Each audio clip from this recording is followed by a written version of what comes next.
why aren't those reports done? It's like, because you neglected me when I was 5. It's like,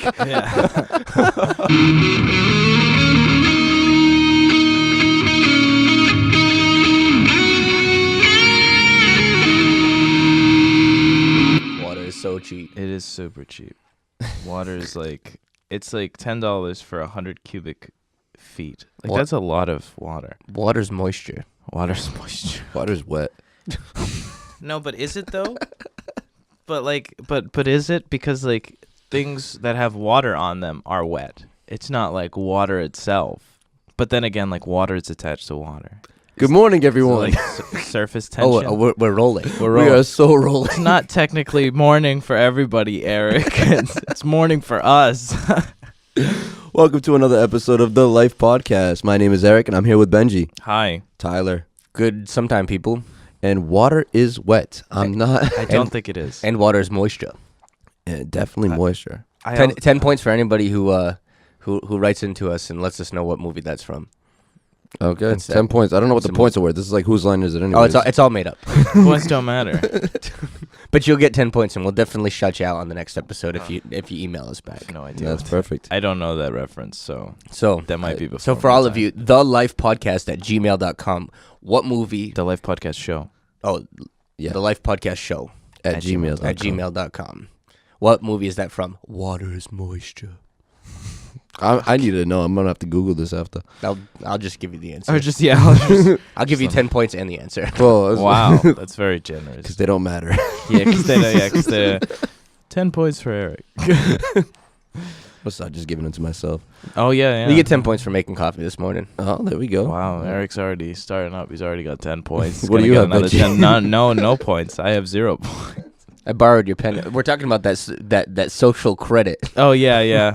Social credit. Yeah, that's a concept. That was like a 3-point shot right there. Like, oh, I'm clutch with a pen right now. Yeah, I was impressed. I was going to get up and go get a pen across the room, but Benji just pulled it out of his pocket. I was like, dude, you would have been at like... Yeah. You would have been up there. I would have like maxed your card right out. I should have ran. You always got to carry a pen. That's part of the daily carry. You know, you got your keys. Your EDC? phone. Yeah. Oh, actually, you know what? As we're starting the show, talk about it. What, you got EDC? Yeah, my wallet, my little card wallet, my phone, my keys, a flash drive, headphones, and a pen. Yeah, we're gonna have to have like an episode, or we'll get some screenshots or something. Of EDC. everybody's stuff. I mean, mine's pretty simple. Wallet, phone, keys. Wallet, phone, keys. Hey, you know what? Streamlined. You can run fast that way. Fair enough. Oh, and the sunglasses. The sunglasses always come with me. That's another thing. That's it. Yeah. What do you carry? Yeah. I roll at least one knife. I get a money clip. I will have a secondary wallet sometimes, depending on what I'm doing. Ring, wristbands, which I'm not wearing my wristbands today.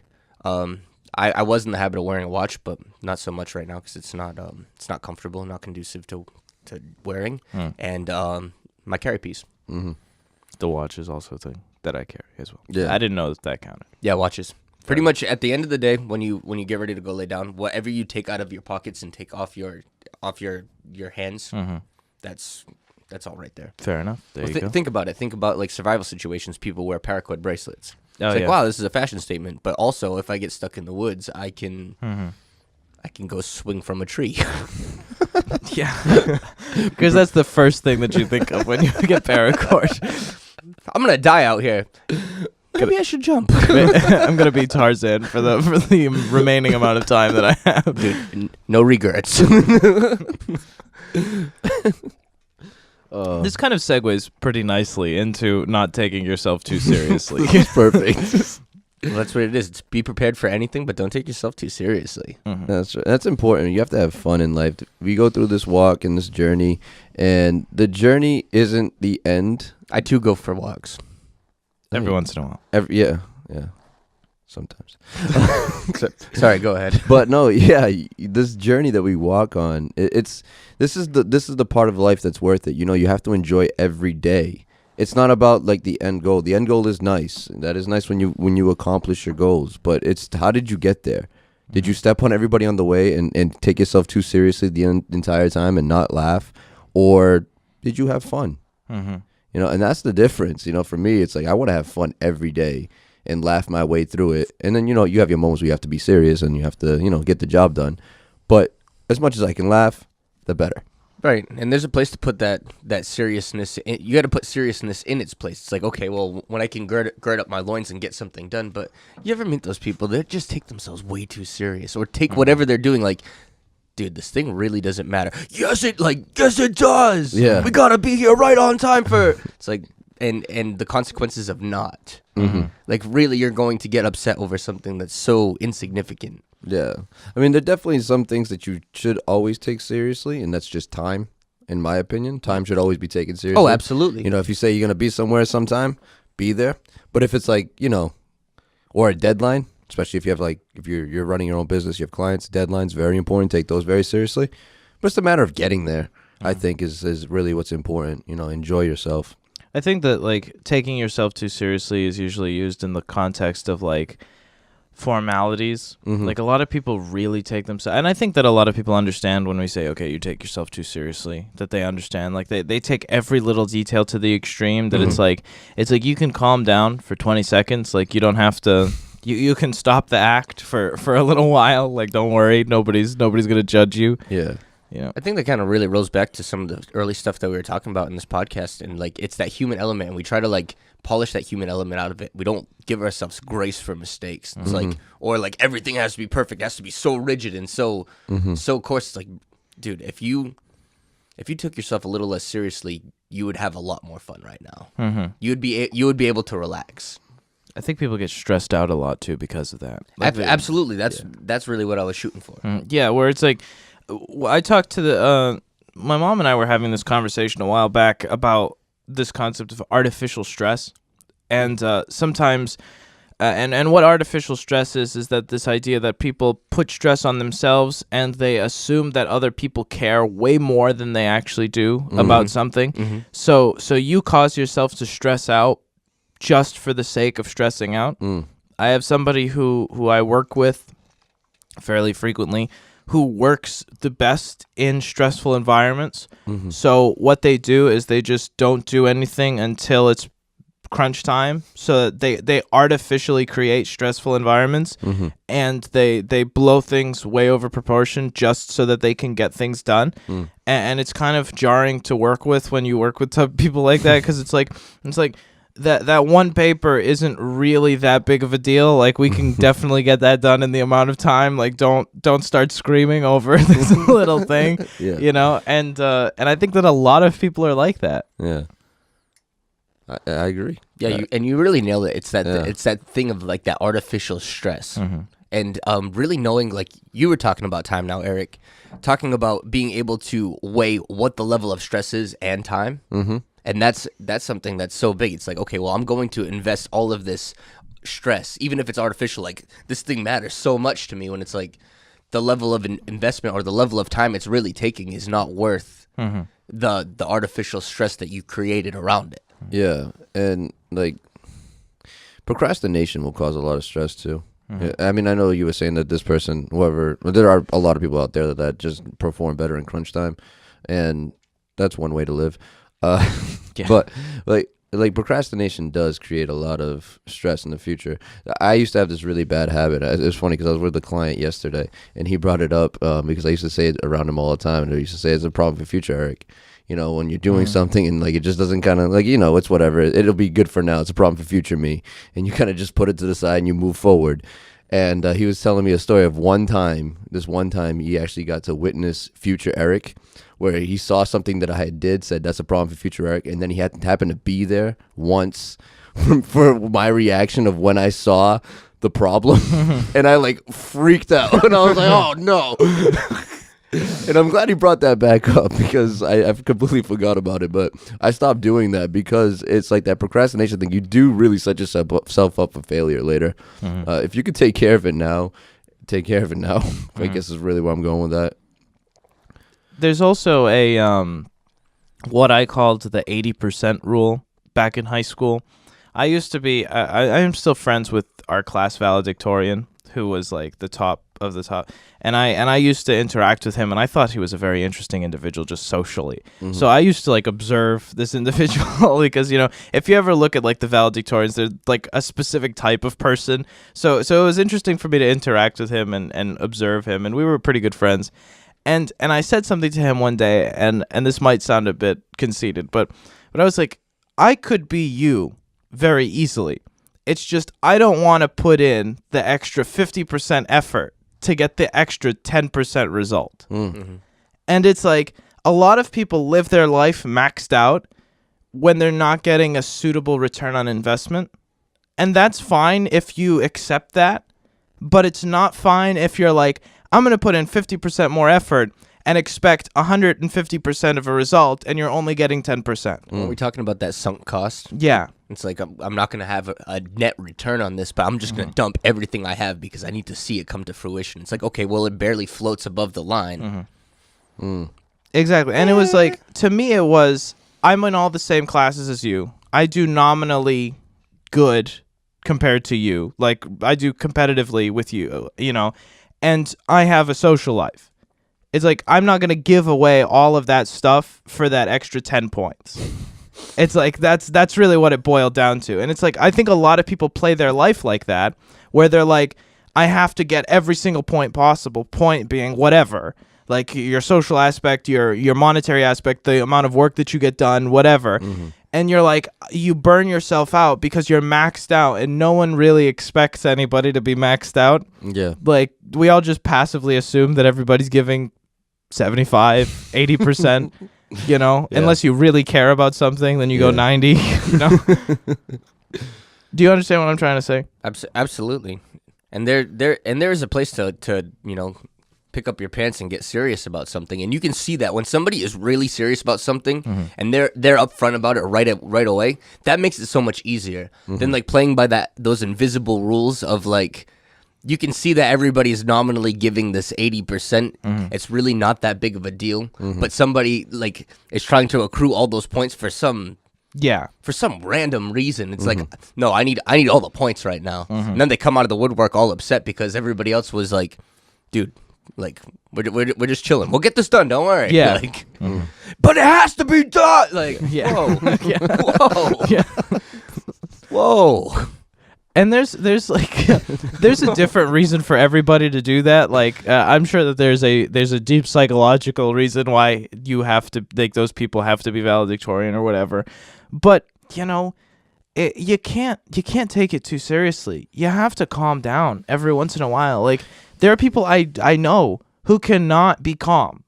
Like, just sitting there, they'll be like, we got to do something. We got to like, or they'll be thinking of like other projects that they have to do. And it's like, that's fine if you're like doing something you love or if you want to advance yourself, but you can't expect to be doing 110% every day of your life. Yeah, it comes in seasons. You know, there's going to be your seasons where you're feeling really good about yourself. You spend like these 2-3 months of just like straight production and you're getting all this stuff done. But you have to remember that you will get burnt out. And you have to take that time to like, you know, have your off seasons almost per se, where you're still working. I'm not saying don't work or you don't be productive, but you can definitely, you know, don't take yourself too seriously year round. You know, I go through my seasons where it's like, I have to get like, you know, my business is first. I put everything into it and I'm working like 12, 16-hour days. No problem. But then I get to a point where it's just like the fuse goes out and I'm burnt out and now I'm stressed out beyond belief. Not healthy. Never is. You know, I don't recommend it. It's just one of those things that you have to go through the seasons. But then I spend the next season is definitely like, okay, relax and sit down and just work your 8 hours and it'll be okay, you know. And that's go ahead. You saw me all last year. Talk about going through pathway. I was maxed out to the boards. I was training for a rock opera, getting that whole thing put together. I mean, practicing far beyond normal musician level of practicing. Plus the skill level of the repertoire was up there, yeah. Maxed out. And I was doing all that in my spare time. Anytime I had free time at home, if I had anything else to do, it was practice. Sit down somewhere and practice. Go to practice. Stay at practice for a very long time. The only other priority on my schedule besides like going to work and doing a par job at work, unfortunately. Yeah. My job's fairly simple, so it didn't take a whole lot to be able to perform for my job. We were doing the morning show at that time too, so it was like wake up at 5 a.m., do the morning show for a couple hours, go to work, go to rehearse until 10, 11, 12 o'clock at night. Then I was building relationships on top of it, and sometimes we wouldn't get out until 1, 2, 3 o'clock in the morning. Sleep for 2 to 5 hours a night was basically what I would sleep for 6 months. 6 hours was like, I feel great. Yeah. And then show up for the morning show every day, and it was like I had that 6-month season of flat out, and it did not take a tax on me. I was not told and burdened by it because it was something from passion that stirred it up. And then like once it was over, cooked. I was absolutely done. I was like, nope. Now this season, I do not want to do a single thing. Don't show me a guitar. I don't want to listen to music anymore. I mean, it was tough, but there's definitely a place for that. Yeah, and like you said, like work kind of took you still went to work, you still did what you could there, but it kind of went like you just got through there, you know? You have to remember that when you do put yourself to the max conditions, that something is going to take a little bit of a toll. You know, you can't do, you won't be able to do 100% quality on, you're sacrificing quality for quantity at that point. You're maxing yourself out to get more things done, and in turn, something is going to take, you know, you're just going to coast through. Usually that's your job. Yeah, well, think about it. Think you're take like video games or something. You're allotted like 100 whatever points, like skill level points. It's like, okay, well, It's a very point-driven day, but go ahead. Yeah. I have 10 different things now on my plate. I have to divide up my 100 points between the 10 different tasks. It's like I can only give 10% to this, 10% to this, 10% to this, 10% to this. Where it's like, okay, well, if I knock off a couple of these tasks, I can be like an awesome wood chopper or like skill builder here, 50% into making firewood, and then the rest will be like charisma, whatever. Speech 100. Speech 100. That's it. Always sell. Yeah. I listened to a guy called CGP Grey. He's a YouTuber and a podcaster. He calls this the light bulbs. So what he says is you have an amount of, and we'll get into this into the next segment, but the concept of the light bulbs is you have light bulbs in your life. One is work, one is family, one is free time, one is whatever. I got like 3 extra bucks of light bulbs at my house. If you need a light bulb, Absolutely, let me know. got tons of light bulbs. LEDs, Ocean State Job. Oh Lot, yes, absolutely. with the wacky deals. Ocean State Job Lot, if you need a sponsor. Yeah. I need a grill cover. Yeah, oh no. But the light bulbs that you have a maximum amount of energy that has to be dispersed over all of the light bulbs, and for you to turn one up, you have to turn one down. And that's right. the concept, that it's like if you want to turn up the brightness on family, you have to turn down the brightness on something else, and you have to actively decide where that's coming from, or else it's going to be taken. You know, you can't do things like you can shut light bulbs off and turn the other ones on, but you can't have everything the way that you want it to be. That's huge. Being conscious of where the energy is coming from, and instead of like, you know, just doing what you're doing and not knowing like, oh, this is all great, but where is that coming from? You know, what's actually in your life taking a toll? And if you're not aware of that, that can be dangerous. Yeah. We'll talk about that in the next segment. Stay tuned.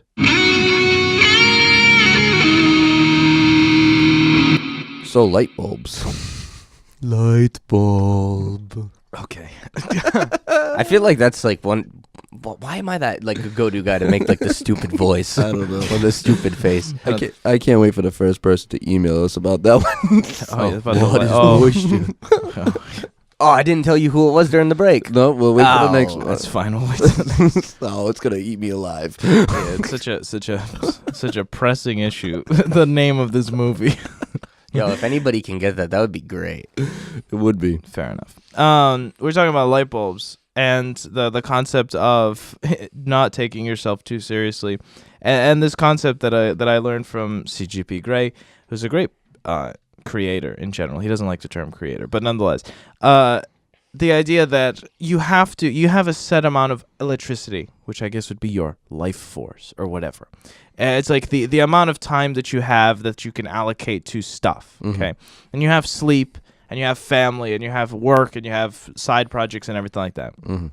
And all of these light bulbs are either on or off or at different settings, that they can be dimmed higher or dimmed lower. And he says that you can't go over the amount that you have. You can't just add more time to your life. He's like, you can outsource stuff, which is perfectly fine. If you're at that level, you can get somebody else to do stuff for you.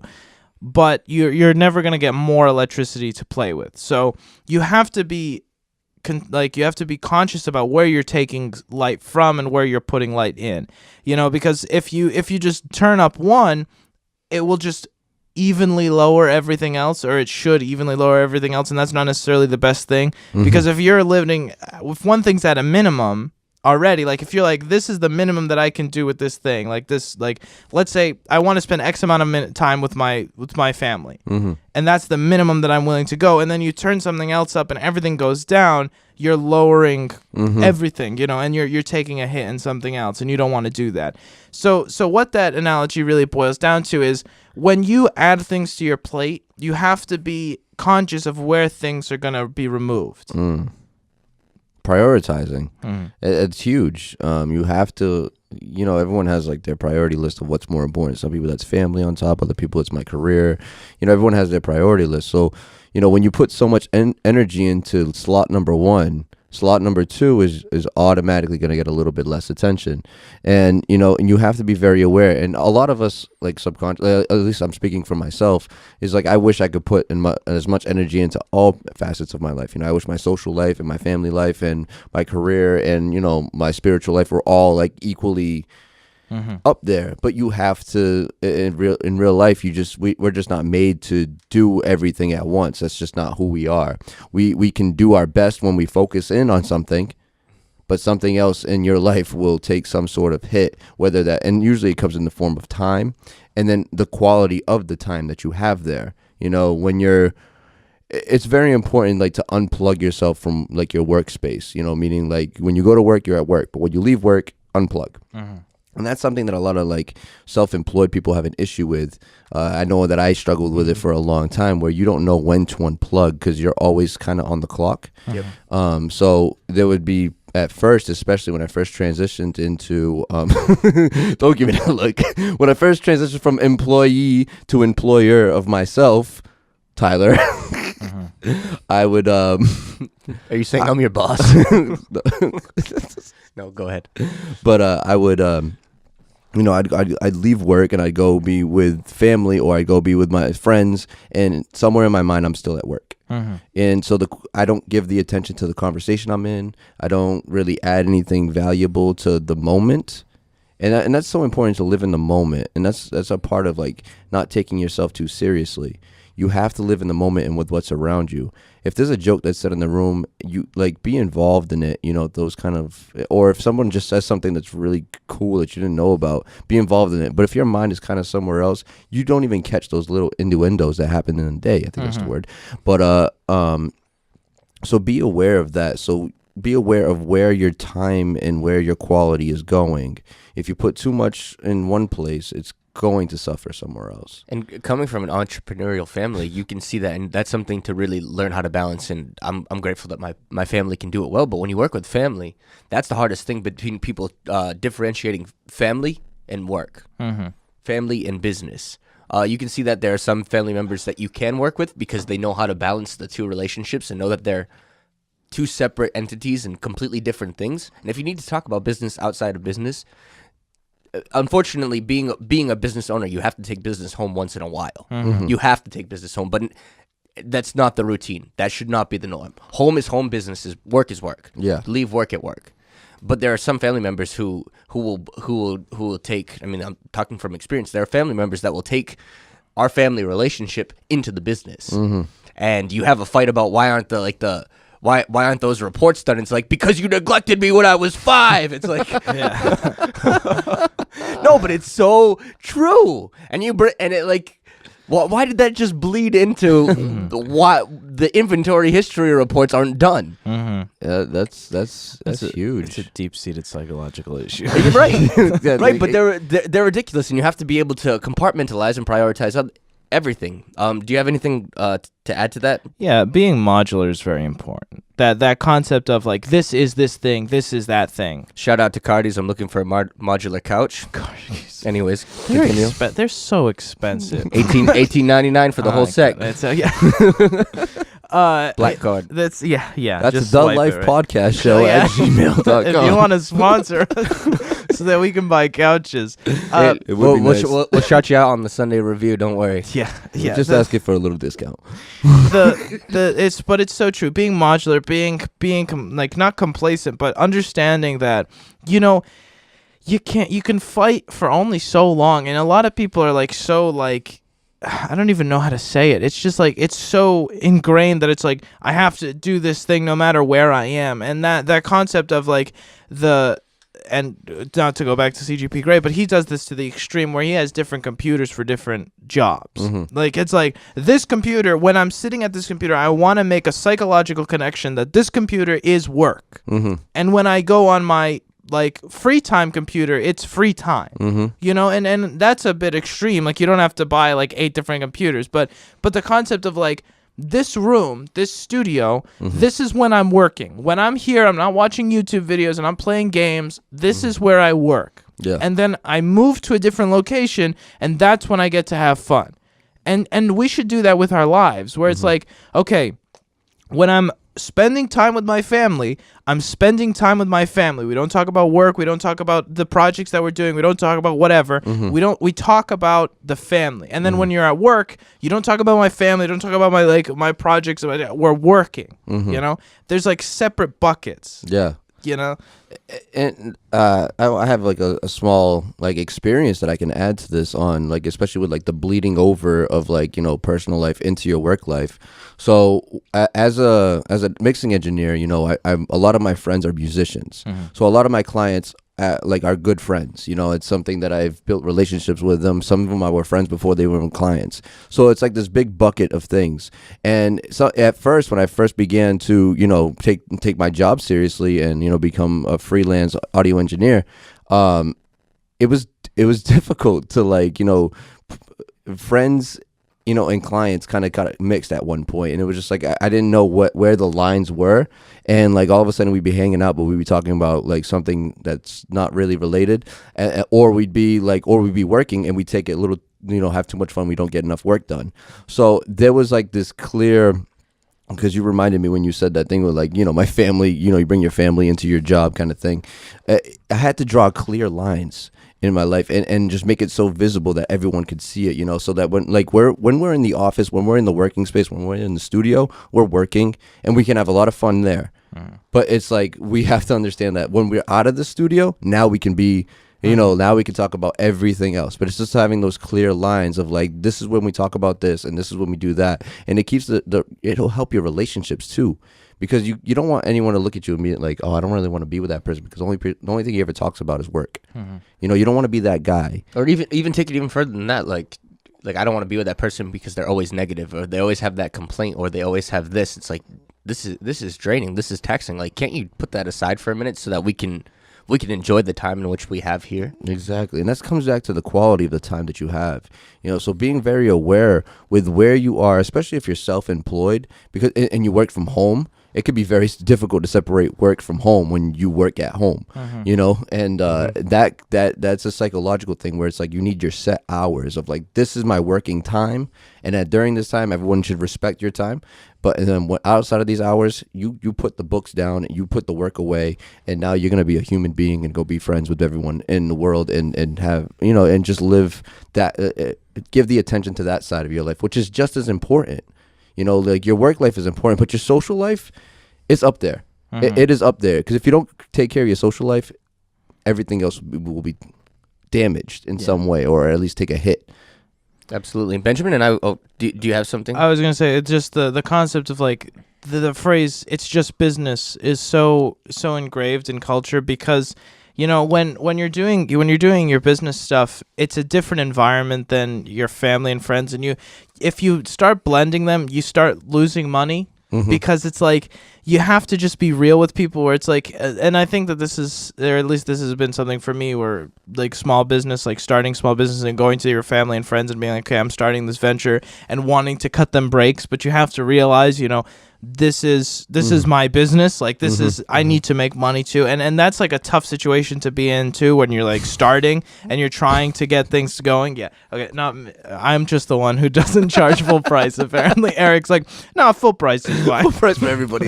Yeah, I got bills too. You know. Yeah, well, fair enough. And understanding that and saying, okay, business is business. Like this is something that we're working on. This is a project. You know. You gotta do what you gotta do, and not being able to differentiate those two can cause you to actually lose money, and like if you want a physical representation of that. Well, you're saying business is business and family is family. When you're building a social relationship or you're building a family relationship, that requires a level of vulnerability and mutual trust between others. Where business is business. I mean, obviously there's client trust and everything, but a business relationship, it's like I'm not going to. You don't know about my intimate emotional life. You don't know about those things. There is a disconnect on purpose because business is business. So if we treat our personal relationships as business, you're not going to have that level of satisfaction in your personal relationships because that requires a level of vulnerability. And the same thing, if you treat all of your business clients like they're your best friends and open up all the doors of your heart and life to them, it's like you're going to get smoked. Yeah. You're going to get wrecked. Yeah. We were talking about this concept the other night, and I feel like we can try to develop it here on the podcast show. We were talking about making a soup and putting too many ingredients in the soup. And sometimes less is more when it comes to building a soup. And that's so powerful. If all the ingredients that you're putting together to be able to make a soup can stand well alone, that's great. And if you put too many ingredients in a soup, you're gonna ruin the soup. It's gonna taste like all one thing, and it's gonna stink. Yeah, there has to be separation. There has to be harmony. It's like people think cooking is so simple. It's like there's a science behind it. It has to be done correctly. Like there's some play. Like you can play around with it, but you have to let one flavor be the shining flavor. You know, you can't just like Complementary flavors. Yeah, complementary flavors. You can't mute one flavor with another. You can't put two strong flavors together because they'll fight each other. You know, there's a lot of information in cooking that a lot of people don't understand. You just passively do it. You're like, oh, I just make this soup the way that I've always made the soup. Like I don't understand the formality of it. Right. But today I want kale soup, but I'm gonna start putting together chicken, rice, potatoes. It's like, well, all right, today I'm gonna make kale soup, chicken, rice, potato. It's like, no, that's not how kale soup goes. Yeah. Well, why not? Yeah, and that's how it is. You also have to remember that, like every soup, you have your important ingredients. Like you can't have soup without water. You know, so that's like one of the things that you have. As long as you have all the actual, the foundational pieces, you know, you need that first before you can start experimenting and adding all the extra stuff that. And you don't like Tyler said, you don't want to add too much because having too much in that mixing pot of your life. As long as you have a solid foundation, you know it's soup. Good. All right? Now you have to be very careful with the extra pieces you throw in there because everything can... Too much of one thing can ruin it, or too much of everything will also ruin it. And you have to be very... I don't want to say controlling, but very aware. Yeah, that's exactly what it is. It's being aware. And when you're talking about building a soup, there are certain things like, okay, so take water as your social life. Take chicken as business. Take potatoes as like a leisure life. I mean, I'm just trying to give a visual picture. There's a reason why you have soup and you have stew. And I mean, stews can be really good too, but at the same time, it lacks that certain ingredient. If you want to make soup and you put too much water in that soup, it's gonna be like this is trash. The thing that Eric said before we come back, before we go to break, is Eric. I lost it. It's fine. We'll come back with it next time. That's fine. We'll take a second to think about it because Eric said something very, very important, and I want to talk about that, but I forgot what it was. No soup for you. Stay tuned.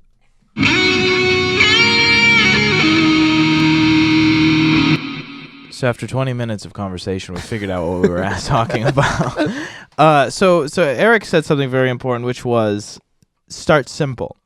And I think a lot of people jump right into something and they expect themselves to be great at it. And cooking is one of those things where it's all like take baby steps, you know, like or else you're gonna get cooked. Yeah, or else you're gonna get cooked. Yes, good job, Tyler. Good job.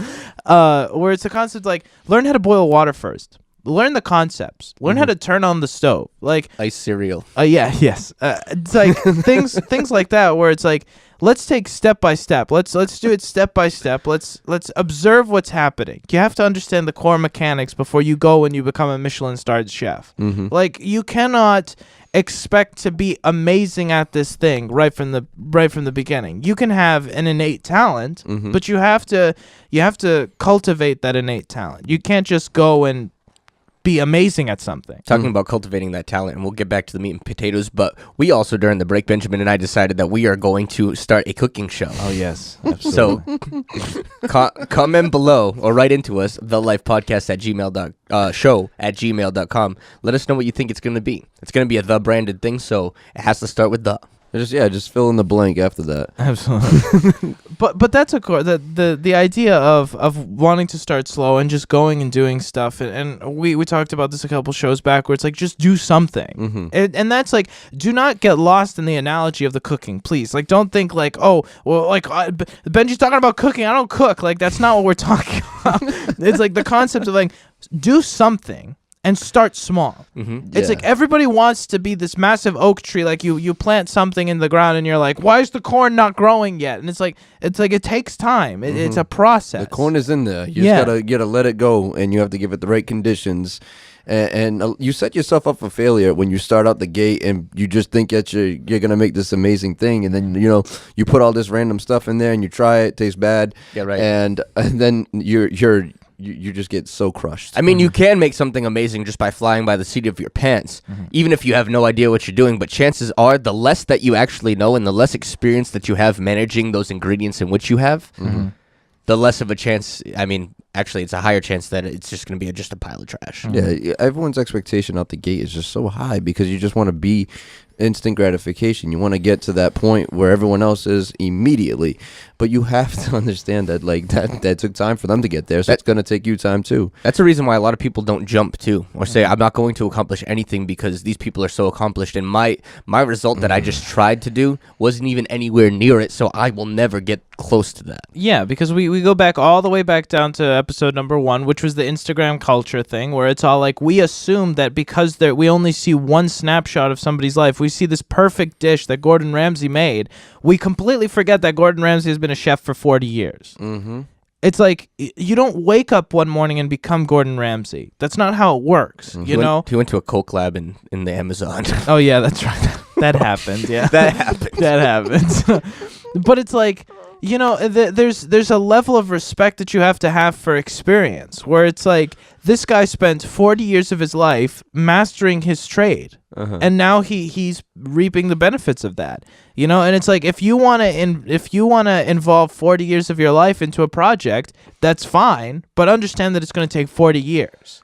Yeah, and it's very important to remember that you can't wake up and be that. Like, I don't know what it is with people where they just wake up and, like, even after they hear this, they'll still they'll still have that weird fallacy. Like, you can do anything in the world. Yes, absolutely.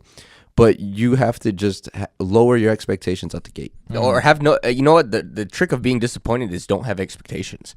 Yeah. The full thing of disappointment is expectation.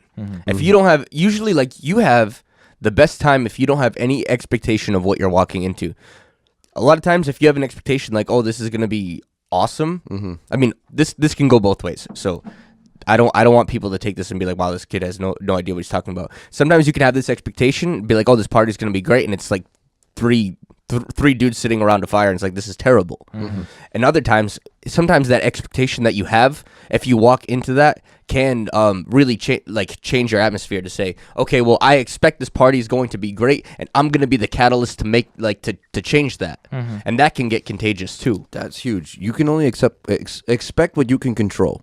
Expect yourself to do the best that you can. Yes. The only thing you should expect is that you're going to cook that food. You're going to put your 100% in. That's what you can expect. The outcome is out of your control. And always remember that. Good job. So, yeah. Thanks for redeeming that for me. We talk about that all the time, where it's all like, if you're utilizing the resources that you have to the best that you can, and you see the result, that is the best that you can achieve at this moment in time. So if you look at your life like that and you say, am I using my resources to the maximum that I can? Yes. Am I doing the very best that I can? Yes. Then that result is the best that you can produce. And there's nothing wrong with that. And if you're not happy with that, then you can start to change other factors. Now, going back to the light bulb, the soup, whatever it is, it's like, okay, well, I'm putting 50% in to this light bulb here. Like, you have to be happy with 50% outcome of that light bulb there. If you're giving it, it'd be like, well, why isn't this thing shining as bright as the other ones? Yeah. It's like, well, you have only 50% power going to that. So to see that it's making 50% power, you have to be happy with that result because that's what's being put into it. And if you're not happy with that, like we said, you have to change something. And you might be saying, okay, this goes back to my bills don't allow me to go after my goal. If you can't change the resources that you have, then you have to change the level of understanding that you have. Those are the only two that, like, if you don't have them, we talk about money offsets time. That's all it does. I don't have enough money to get a Michelin-starred kitchen. Okay, so we have to understand what we can do with the resources that we have. Learning is free. You know, the idea of going to a library and reading a cooking book, like that's such an antiquated system. But it's like, if you don't have an internet connection, you don't have a computer, that's not an excuse for you not to learn. Or go get mentored. Go hang out with somebody who knows more than you do. That's right. I mean, that's a huge piece of success too. Is be able to surround yourself with people that are higher than you or further along than you are. Because if you're around somebody who's higher up than you, they'll drag you up there. Yeah. They'll bring you there because they're not going to stop for you. Yeah, absolutely. Observe. Some, like, if you're interacting with a master, so many times we're like, okay, let me do this thing. It's like, well, sometimes there's a season to just watch somebody else do something. If you have somebody who you're watching who's really good at something, who's amazing at doing this thing, there's a moment in time where you just have to sit back and you have to watch what they're doing. Dude, since the foundation of the universe, that's how people have learned is apprenticeships. You want to go be a blacksmith back in the medieval days. What do? Your parents ship you out to the blacksmith down the street. It's like, you live with him now. And this is your home. Absolutely. And what's step one of being a blacksmith? Like, you see these apprentices. What's step one? They have to fan the bellows. That's they it. have to fan the fire. All the The basic stuff. dumbest part Schlep all the ore. you have to move stuff back and forth. Why is that step one? Because that's the first filter. That's because if you're not willing to do all of this basic stuff, you're not going to achieve what we need you to achieve. You said the word basic. I would like to replace that with foundational. Foundational. Yeah, all the foundational stuff. That's the basic stuff. You know, you have to learn all the little things that make the process. You know, every song that I've ever made, the mixing is only a product of the preparation. You know, the better it's prepared in the beginning with editing and lining everything up and organizing is the better the mix will end. So that's all the foundational stuff. That stuff isn't fun. You know, editing and all that. That's not the fun part. But I had to learn that foundationally to get to where I want it to be. It's true. Even as a mixing engineer, or even as a musician, you see people not excel as musicians because they never bothered to go back to really get the basics. So you can only excel as far as your foundations can support. And it's like, oh, Absolutely. you're mediocre and you stay mediocre your whole life. It's because you never went back to brush that up so that you could build the foundation to support something higher. Absolutely. Like, if we turn this around, like, you both of Eric and Tyler are both have musical backgrounds. I don't. You're wrong. Yeah, I am wrong. Absolutely. It's like, What is your life? if I was to say to Eric, I'm going to take your job, or Eric's going to employ me, I'm not going to be able to, like, I don't know anything about notes. I don't know anything about chords, about timing, about anything like that. Like, I know these terms, but other than that, that's it. You know, and it's the concept of, like, Eric's going to step one. He's going to be like, okay, this is timing. This is what a fourth is. This is what an eighth is. This is what a note is. This is what a chord is. This is what a melody. You're halfway there. I have no idea what any of those things mean, but I know that they're phrases. And it's like, you have to learn the very basics of it before Eric's gonna be like, okay, here's all this audio, make it into a song. Yep. It's like you're on step like 85, and I don't understand the ABCs. You know. And that's the foundational stuff. So you can't let the result crush you. You can only use the result as a form of measurement. You know, you can only take that product that you created with your foundational steps and look at it and now analyze it. And then you can decide where you excelled, where you need improvement. And then you work on the needs improvement part on yourself, and you can expect yourself to learn the needs improvement part. one thing at a time, and keep building. And you can't let the result, oh, that didn't come out the way I wish it came out, I'm not doing this anymore. If you truly love it, it's going to crush you that way, but you'll come back. And don't do what I did, is like you kind of like, oh, that's not for me, because it wasn't good at first. And then, you spend like the next, couple of months. You're still doing it anyway, even it's like, this isn't for me, but yet you have this drive behind you. It's like, I have to do this. I have to do this. I have to do this. Yeah, if you feel like, if you keep trying to put something down and somehow you just end up doing it again. That's your calling. That's your calling, and just accept that and just roll with it. Don't do like I did. I didn't accept it till I was 23, like officially accept it. I just kept doing it on repeat for 10 years and saying like, oh yeah, that's just a hobby. That's just a hobby. Me too. Being a musician was the same thing. And then one day you were thrust into it, and it's like, no, I'm sick if I don't do this, and I'm sick because I'm doing this right now. Not in a physical way, but you're distressed. That's the right. That's you're not the right happy. word. You're not happy at all. But and that's huge. So you can't let the result of your foundational steps crush you into thinking you can't do this better. You have to just look at the result, measure it in a way, and you could take that in any, like your result of your job. You take your money, you measure that, and you want to make more money, you got to figure out ways to do that. But you can only expect yourself to do better. You can only control what you can control. The result is out of your control. And this is like a really short concept that we can, well, it's a big concept, but we're going to try to cut it down. The concept of like being able to understand that not everything is in your control, or not everything has to be in your control. We opened before the show, you were talking about the Koenigsegg 1-to-1. Yeah. For all of you who do not know the Koenigsegg 1-to-1, it was hypothetically supposed to be a car that could accelerate forever. It was a perfect 1-to-1 weight ratio. But unfortunately, we live in a physical world. A physical world that puts forces against it. And it's like, well, this was supposed to be absolutely perfect. This should be perpetual energy. Yeah, so the concept of like there's limitations that you don't see. Like we can theoretically be able to do these things, but in a physical world we can't, because of limitations of tires, because of limitations of a bunch of things. But the concept of like I want to achieve something in my life, but I'm not willing to let go of this other thing. Or like micromanagement is a really big issue with a lot of people, where it's like, I want to be a manager, but I'm still going to explain to this person how to file these papers, and then I'm just going to do it anyway. It's like, that's why you have employees. That's why you have other people who do other things. And we might not have employees, and we might not be business people, but that concept is in our lives in general, where it's like, if I want to do this thing, I have to let go of something else. And it's not a failure for me to let go or delegate something else to somebody. Well, there's something that we hear. It's a story that we've heard a whole bunch, and it's talking about how do you catch a monkey. You take a little cage, you put a banana in it with a hole just big enough for it to put its hand in. And sometimes the monkey will find it. They'll put their hand in the cage, grab that banana, and then never let it go. So their hand's stuck because their fist is clenched, so they can't pull the banana back out. And it's like, okay, well, I mean, the monkey, if the monkey would have let that go, they could have kept their life. Yeah.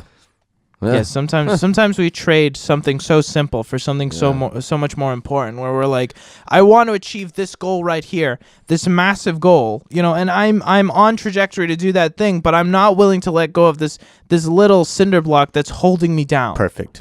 And it's like, you think of hot air balloons. That's the same concept. One bag of sand can stop a hot air balloon from moving up.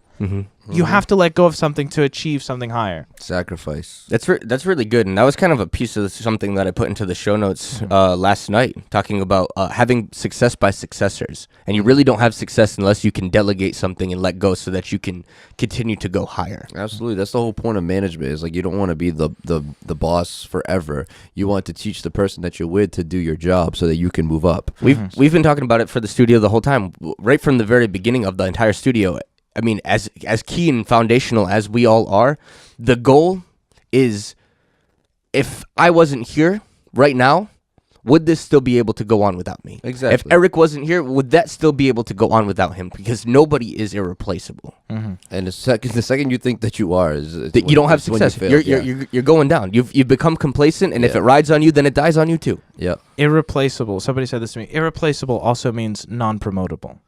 Where it's like, if you're irreplaceable, you can't move higher than where you are right now. Because if nobody can do your job, you're a required cog in this machine. Yep. You don't want to be irreplaceable. Exactly, and that's a mental thing. and it comes down to like your ability to teach too, but those are the things that you can learn, and so that you can the point of this life is not to stay where you are. The point of this life is to excel at what you do and move on, and leave like this beautiful bread trail of like your success and behind you, and that people can follow, and then you become a mentor to others so that they can follow that path too and make their own. So keep growing. That's it. We were talking about the example of giving a legacy to your children and your children's children. That's the real definition of success. And I really think on Friday when we roll back in, we can roll some of these few keys of abundant life that I was talking about. Yeah. And one of them was mentoring others and having success by successors. Yeah. So we can pick that back up once we come back. Sounds good. Thank you for listening to the Life Podcast Show. We really appreciate all your support. We meet every Monday, Wednesday, and Friday morning just to talk and share our perspectives on everyday life situations. If you haven't already, please share this with your friends and give them a chance to join the conversation. Also, if you liked what you heard today, rate our podcast. The higher the rating, the longer we can keep this going. And a special thanks to our future sponsors that will soon partner with us on this journey. If anyone would like to contact us, please email us at thelifepodcastshow@gmail.com. One word. That's thelifepodcastshow@gmail.com. Be blessed and have a wonderful day. Full day.